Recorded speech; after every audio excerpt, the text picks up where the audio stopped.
So in Q1 2021 versus Q1 2022, we saw the global review index dropped overall, indicating a decrease in guest satisfaction right across the board.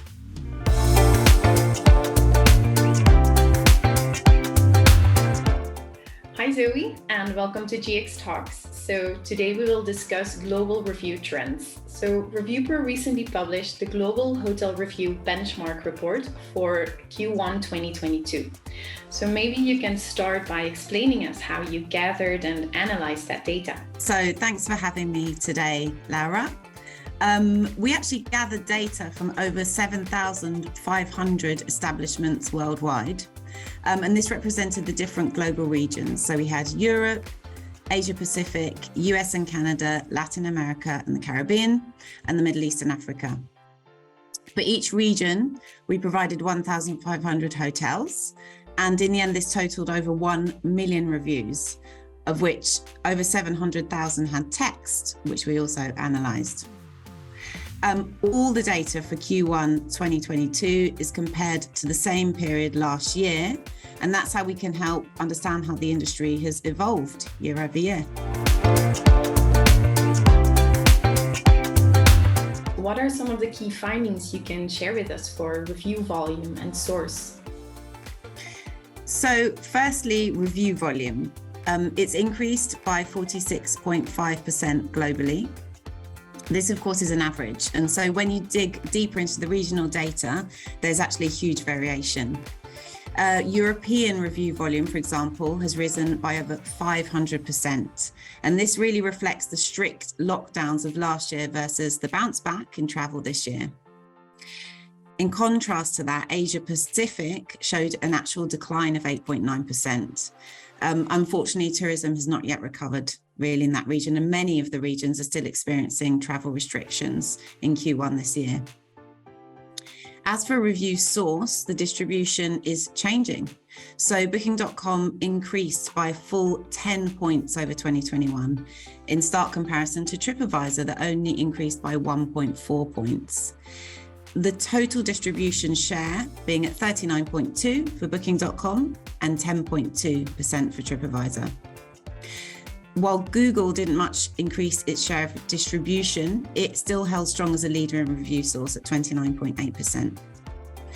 However, amongst all this, hoteliers really must remember that even though TripAdvisor holds less of the share of distribution, it contributes to more of the decision of the guest, because written reviews are obligatory, while reviews from Booking.com and Google can be ratings only. So we've always got to keep in mind the balance between quality and quantity. What do these results say about guest experience? So in this report, we actually used the Global Review Index, or GRI, to measure hotel online reputation. Just to explain that the GRI is a proprietary algorithm from ReviewPro that gathers information from 140 global OTAs and review sites in 45 languages. It's used as a benchmark by over 60,000 establishments worldwide and is a really reliable indicator of what guests are experiencing at your hotels. So in Q1 2021 versus Q1 2022, we saw the global review index dropped overall, indicating a decrease in guest satisfaction right across the board. The department indexes for service and value also dropped. Why? Because even though tourists are coming back in their droves, many hotels are not operationally ready, with less staff and reduced services. Plus, expectations are really high for guests. Tourists are paying more, haven't traveled for a long time, and have invested a lot more time and energy into their decision. So really, this complex situation has led to an overall decrease in guest satisfaction, leaving hoteliers at risk of a bit of a poor online reputation, and then the effect of less bookings and less revenue in the future. So what can hoteliers do to safeguard guest experience? Hoteliers can do a number of things to improve guest satisfaction and protect their online reputation. Firstly, dig into semantic analysis data and find out what is bothering your guests, and then prioritize these operational and service improvements. Secondly, ensure your communication is clear and sets the correct expectations, whether on your website or in your outbound or pre-stay communication. Lastly, make sure you're actually responding to your online reviews. As a very general rule, and depending on the source, we recommend that hoteliers respond to 100% of negative reviews and 25% of positive within 2 days.